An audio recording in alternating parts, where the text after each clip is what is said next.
saat ini pemberitaan tentang Kota Banda Aceh, terutama ya tanda kutip lah yang disampaikan tentang pemberlakuan jam malam terhadap perempuan, membuat isu yang sangat meresahkan, bukan hanya di di Indonesia, tapi bahkan di internasional. Jadi semua ini perlu kita luruskan. Sebetulnya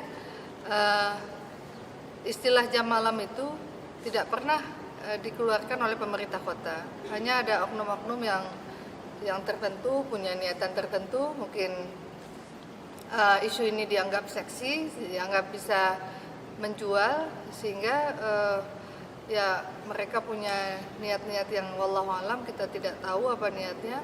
Tapi yang jelas pemerintah kota tidak pernah mengeluarkan instruksi memberlakukan jam malam bagi perempuan di Kota Banda Aceh ini.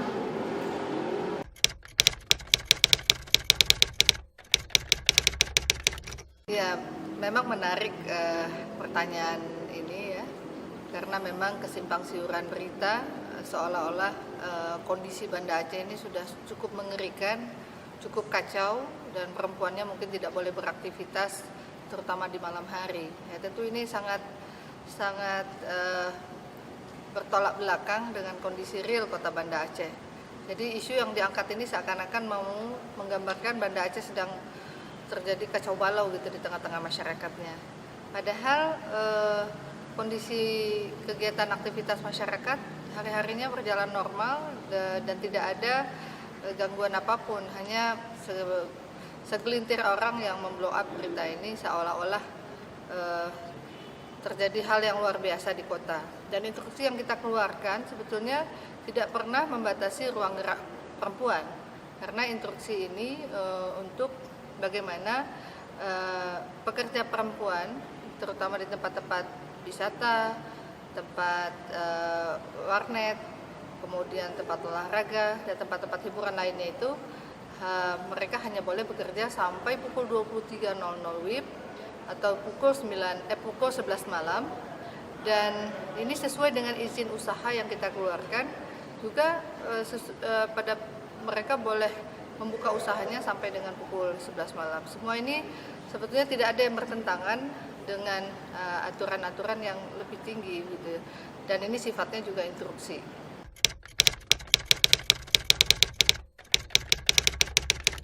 Ya, tentu kalau dianggap pemerintah kota adalah pemerintah yang diskriminasi kepada perempuan, saya mendiskriminasi diri saya sendiri, ini kan mustahil ya. Nggak mungkin lah kita menzalimi diri kita sendiri. Dan kita tahu bahwasanya di kota ini punya rancangan kanun kota ramah gender. Itu saja sudah terlihat political will dari pemerintah kota ini untuk bagaimana menjamin hak-hak perempuan juga yang terakomodir di dalamnya. Jadi tidak benar kalau kita diskriminatif, karena yang diskriminatif kalau jam malam itu benar-benar diberlakukan untuk perempuan di kota ini. Artinya perempuan nggak boleh bebas beraktivitas.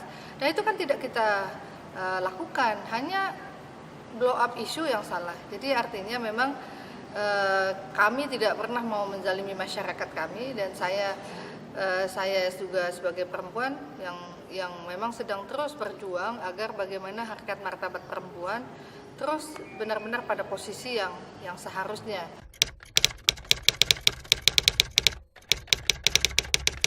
Saya sudah bilang, tidak ada aturan yang mengatur bahwasanya perempuan tidak boleh beraktivitas di malam hari. Jadi untuk aktivitas yang tidak kita atur seperti para medis ya, para pekerja swalayan misalnya, kemudian ada bekerja sebagai reception di hotel, semua ini kan mereka bebas bergerak. Saya selaku wali kota, ada banyak politisi lain sebagai anggota DPR, dan banyak aktivitas-aktivitas lainnya, wartawan misalnya, yang mereka juga dituntut untuk bekerja bahkan sampai pagi hari. Tidak pernah ada larangan itu, dan bebas mereka bergerak. Yang tidak boleh aktivitas yang dilakukan di tengah malam hari atau di siang hari yang bertentangan dengan syariat. Nah, ini kan daerah kita daerah syariat. kita punya aturan-aturan tertentu tentang persoalan itu.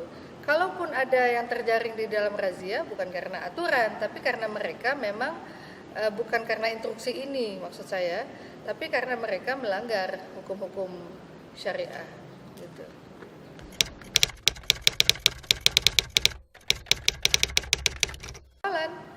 Yang mau bekerja silakan, mereka bekerja, mereka memanfaatkan kota ini, dan itu kan tidak pernah kita atur di dalam aturan yang ada. Tetapi yang kita atur, pekerja perempuan itu tidak boleh bekerja di atas pukul 23.00 itu di tempat-tempat rekreasi, tempat wisata, tempat warnet, kemudian tempat olahraga, hanya itu. Dan itu memang bukan perempuannya saja dibatasi. Izin usaha juga membatasi usaha itu sampai batas pukul 00. Jadi berhenti perempuan bekerja, toko pun tutup. Jadi artinya memang ya tidak pernah ada pembatasan yang lainnya. Ini justru ini adalah untuk melindungi ketenaga kerjaan perempuan di kota ini, di tempat-tempat wisata tersebut.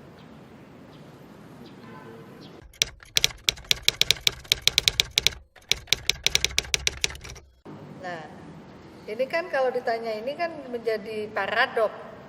Baru orang bisa melihat akan punya persepsi yang berbeda ketika mereka masuk ke dalam instrumen dari pemerintah yang sudah kita jalankan. Pemerintah Kota Banda Aceh termasuk pemerintah yang sangat peduli terhadap perempuan. Kita punya yang namanya Balai Inong yang mungkin di tempat lain tidak ada. Jadi di mana tempat perempuan berhimpun. Kemudian kita juga melibatkan perempuan di dalam perencanaan secara spesifik untuk affirmative action yang kita lakukan, yaitu dengan kegiatan musrena, ada musrenbang, ada musrena, dan ini juga sudah mendapatkan penghargaan baik di tingkat internasional. Kita mendapat Gender Award dari Menteri BMZ, dan kemudian kita juga mendapatkan Innovative Award dari Kemendagri, dan kemudian dari Balai Inong kemarin melalui tahun lalu melalui program Sinopik itu di Kemenpan, juga program Balai Inong masuk salah satu program yang inovasi, yang dianggap punya inovasi untuk perempuan. Kemudian juga kita punya Women Development Center untuk mendevelop perempuan agar bisa meningkat SDM-nya, bagaimana public speaking-nya, bagaimana mereka mampu memahami tentang keanggaran dan sebagainya, mampu juga menyampaikan kebutuhan dan juga menentukan skala prioritas. Jadi juga pembinaan ada melalui Women Development Center yang diberikan kepada Balai Inong untuk memberikan bantuan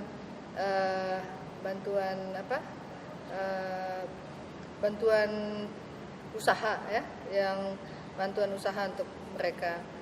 Nah, kemudian juga program kita untuk meningkatkan ekonomi perempuan. Ada PUEM, penguatan usaha ekonomi masyarakat. Itu 80% untuk perempuan. Jadi sisanya 20% untuk laki-laki. Dan betapa besar mungkin perhatian sampai ada kanun kota ramah gender ya, rancangan kanun kota ramah gender dan program-program lainnya.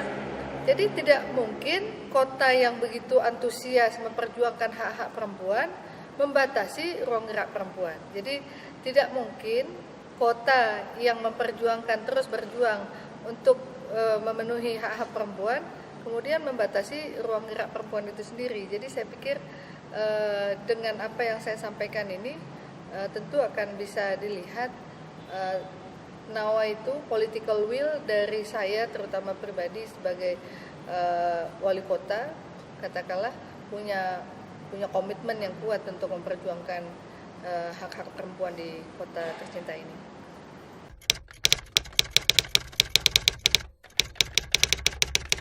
Saya hanya ingin menyampaikan ya, kata-kata itu ketika kita salah mengambil temanya, persepsinya akan banyak yang salah. Jadi kalau ada yang niat-niat buruk ya, jangan sampai niat buruk itu merusak kota ini. Jadi kalau sudah tidak sanggup membantu, sudah tidak sanggup membangun kota, tidak sanggup berbuat, jangan merusak. Jadi media itu digunakan kepada hal-hal untuk dakwah. Dakwah kita masyarakat Aceh, masyarakat Kota Banda Aceh yang bersyariah tentu punya adab, punya adat istiadat, punya etika, punya estetika, punya moral. Setiap yang kita keluarkan itu yang punya konsekuensi besar mempengaruhi kehidupan masyarakat, ini benar-benar harus selektif. Bayangkan begitu banyak korban yang dihasilkan dari informasi yang salah ini, mungkin investor bahkan berpikir 2 kali apakah dia mau membantu kota. Kemudian seakan-akan seram sekali untuk berkunjung ke Banda Aceh sehingga tidak bisa berkeliaran di malam hari. Itu semua orang ingin kebebasan. Kemudian syariat Islam ternyata ketika sebuah kota menerapkan syariat Islam ternyata membatasi ruang gerak perempuan yang sangat luar biasa. Nah, ternyata wali kotanya pun perempuan gitu. Jadi ini kan paradok ya dengan apa yang disampaikan. Ya tolong kita semua menginginkan masyarakat yang cerdas, masyarakat yang betul-betul mau berpartisipasi secara aktif membangun kota, karena kami ini kan hanya khadimul ummah. Saya jajaran pemerintah kota hanya pembantu masyarakat. Jadi masyarakat pemilik kota harusnya bangga dengan kota tercinta ini, dan justru informasi yang disampaikan harus untuk meningkatkan kualitas informasi yang berkualitas terhadap kota agar semua orang ingin datang ke kota yang kita cintai ini. Ya mudah-mudahan insya Allah perjuangan kita menjadikan Banda Aceh sebagai model kota madani itu bisa kita wujudkan, dan kita bangun peradaban, kita bangun tamadun, kita bangun kembali, kita bangkitkan kembali syariat Islam yang pernah dulu jaya, dan mudah-mudahan ke depan bisa bangkit kembali jilid 2 melalui Banda Aceh yang kita cintai ini. Persoalan yang ada bukan membuat kita lemah, tapi justru membuat kita kuat, dan kita sama-sama bermuhasabah, mengintrospeksi diri, sehingga insya Allah kita tidak akan mengulangi kesalahan itu di hari-hari ke depan, insya Allah.